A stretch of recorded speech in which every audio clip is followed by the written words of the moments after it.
ചുട്ടുപൊള്ളുന്ന ചൂടും ഇന്ധനവില വർധനയും കാരണം മത്സ്യത്തൊഴിലാളികൾ പ്രതിസന്ധിയിലാണ്. കടലിൽ പോകുന്ന ബോട്ടുകളിൽ പലതും വെറും കൈയോടെയാണ് മടങ്ങിയെത്തുന്നത്. ഇന്ധനത്തിന്റെ പണം പോലും നഷ്ടമാകുന്ന സാഹചര്യത്തിൽ ഇനി എന്തു ചെയ്യണമെന്നറിയാത്ത ആശങ്കയിലാണ് തൊഴിലാളികൾ.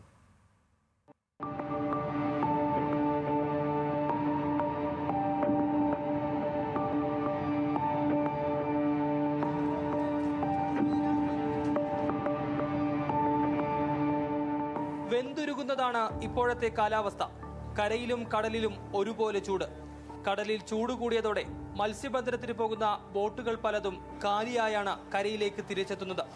ലക്ഷങ്ങൾ വേണം ബോട്ടിറക്കാൻ, എന്നാൽ മുടക്കുമുതൽ പോലും തിരിച്ചു കിട്ടുന്നില്ല. ഇന്ധനത്തിന്റെ വില കൂടുതലും മത്സ്യത്തിന്റെ വിലക്കുറവും എല്ലാം മത്സ്യത്തൊഴിലാളികളുടെ ജീവിതം പ്രതിസന്ധിയിലോട്ടാണ് വരുന്നത്. ഇന്ധനം എല്ലാം, പെട്രോള്, മണ്ണെണ്ണ എല്ലാം വില കൂടുതലാണ്. മത്സ്യത്തൊഴിലാളികൾക്ക് മീൻ പിടിക്കാൻ പോയിട്ട് മീൻ കിട്ടുന്നില്ല. മീൻ കുറവാണ്. ചൂട് കൊണ്ട് ആഴക്കടലിലേക്ക് പോയിക്കൊണ്ടിരിക്കണേണ് മീൻ. ചൂട് ഭയങ്കര ചൂട്. ഇവിടെ ഇറങ്ങിയ ഷർട്ട് പോലും ഇല്ലാതെയാണ്. കൈ കാലൊക്കെ മൊത്തം പൊള്ളിയും. അതും വേദനിച്ചാൽ നമ്മൾ പണിക്ക് പോകണം. പണിക്ക് പോയാൽ എണ്ണ കാശിന് പോലും കിട്ടുന്നില്ല. അതുപോലുള്ള മീനിന് വില കിട്ടുന്നില്ല, ചരക്കിന് വില കിട്ടുന്നില്ല.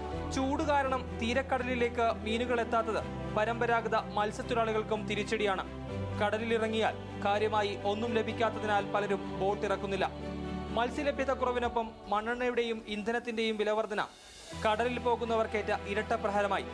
103 രൂപയുണ്ടായിരുന്ന മണ്ണെണ്ണ വില ഇപ്പോൾ 150 രൂപയ്ക്ക് മുകളിലാണ്. അത് ഞങ്ങൾ പണിക്ക് പോയി കിട്ടുന്നതിൽ നിന്ന് പോകുന്നത് കണ്ട. ഇപ്പോൾ പണിക്ക് പോയി കിട്ടിയ സാധനമാണ് ഈ തൊഴിലാളിക്ക് വല്ലതും 10, 200, 300 രൂപ കിട്ടും. ബാക്കി മണ്ണെണ്ണക്ക് പെട്രോളിന് കൊടുക്കണം.